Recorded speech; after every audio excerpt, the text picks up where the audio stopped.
Welcome back, and today we're talking about Sword Art Online Alicization War of the Underworld episode 19. So like always, let's just jump into it.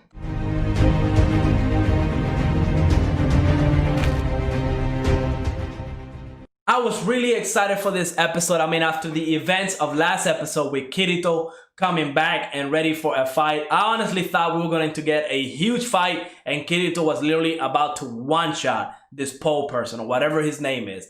That did not happen, so I was kind of disappointed. But at the same time, I'm glad that they went this route, because if they didn't, right, if Kirito would have one-shotted that pole guy, we would not have gotten that scene with Yu-Gi-Oh! And I'm glad they did it. I'm glad they did it this way, because I did not see that coming. Like, I was not expecting to see Yu-Gi-Oh! Anytime soon. Maybe in a flashback, you know, when they were thinking about him in the past and what a person he was, what a great person he was. But the fact that we got to see him, kind of his spirit or his memories or his ghost, whatever the case it was, when we got to see Yu-Gi-Oh! Come in and walk through the battlefield and the music playing, very emotional. I mean, I got goosebumps.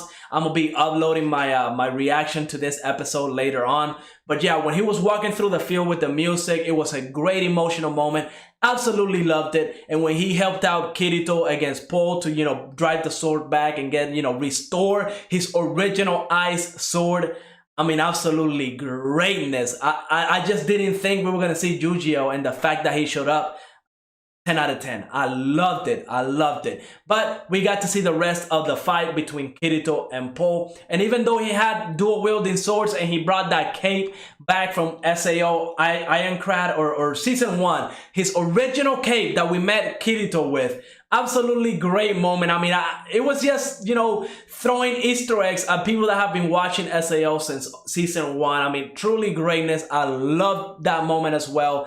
And, you know, the fight, even though the animation was very well done, it was good animation, I don't think it was to the level of, like, for example, Vecta versus Berculi. I think the animation in that fight has been the best we've seen in this season so far. Now, I'm pretty sure if the next episode we get to see Kirito versus Substilizer, I think that's what he's going by now. But either way, the Emperor, the main bad guy right now, if we get to see that fight, it's probably going to go down and it's probably going to be some next level crazy animation. I'm pretty sure the last fight of Kirito versus the last bad guy is going to be crazy good. But yeah, in this episode, again, we got to see Kirito destroy Poe, and he did something that I did not see coming once again. He turned him into like that world tree almost. He transferred the memory of the sword into Poe's body so he would not be able to log out. So Poe is pretty much done for. Like, after we find out that they're trying to accelerate time to an astronomical level,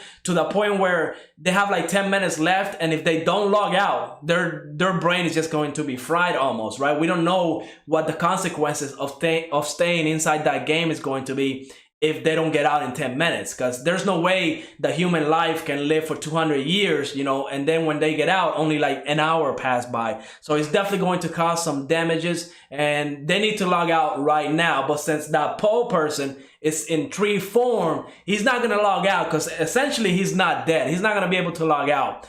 So that dude, he ain't gonna be coming after Kirito no more. And I absolutely love it. Kirito showed no mercy. That dude is done for. 10 out of 10 moment right there as well. Now, then of course we got the whole, you know, happy moments. Asuna coming in and hugging Kirito and crying. And it was really awesome, but that's not what I was in here for. I mean, it was a great reconnection. I'm kind of surprised they didn't kiss, because supposedly for Kirito, it's been a long time, but whatever. But I'm really kind of curious what is going on with Shinon. Last time we checked, maybe my memory is failing me, but she was missing an arm and a leg because she was fighting that Substilizer guy.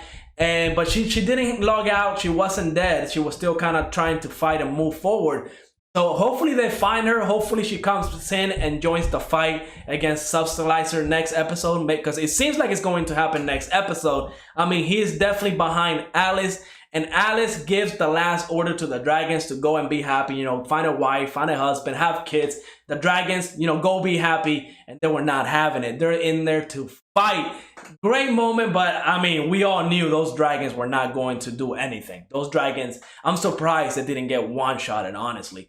But yeah, those dragons did nothing. I'm guessing they just bought enough time for Kirito to show up and, you know, actually fight Substilizer. And I'm pretty sure it's going to be like a battle royale almost, where it's going to be like 4 against 1, because I can't imagine that they will let Kirito just fight him by himself. That would be kind of nonsense, right? I really do hope it's gonna be like Kirito, Asuna, Alice, heck, even Shinon coming in and fighting and just destroying the heck out of these people. So yeah, overall, great episode. Definitely really excited what's going to happen on the next episode. It seems that we're gonna get the final fight next episode, so I will be doing another reaction video. The one for today's episode is going to be uploaded pretty soon. But yeah, be on the lookout for that. But like always, let me know what you thought of this episode. Go ahead, leave a like, subscribe, and I will see you on the next episode.